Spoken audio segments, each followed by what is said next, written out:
All right, gonna touch on our Good Grips pop containers. I got 3 of them. Actually, I have a few more, but the 3 here that we're gonna use.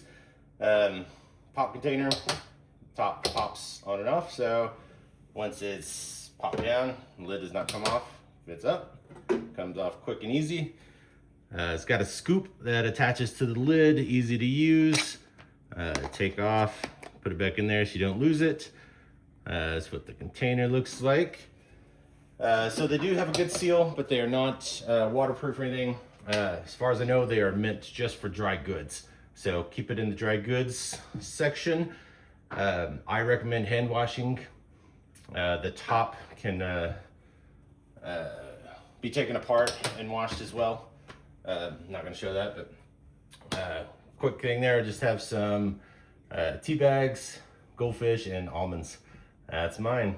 All right now.